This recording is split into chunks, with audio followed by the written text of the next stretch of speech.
یه دونه پرونده مالی از من نمیتونی بیاری چون من اصلا مالی ندارم. من اصلا یه حساب بانکی ندارم. تنها خلاف من توی ترکیه اینه که من ایرانیم. اصلا هیچ جوری هیچ قانونی نمیتونه به من بچسبه.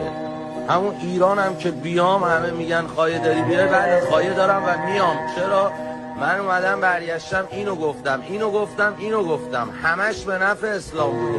من با یه آهنگ مال من باش، با یه آهنگ گردن من ننداز اسلامو به جوونا برگردوندم.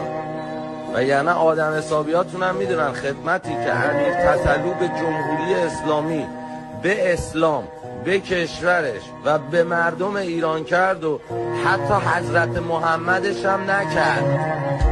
من جوونا رو با تخلیه بار منفی با نماز آشتی دادم. من جوونا رو با حجاب و ایمن موندن آشتی دادم.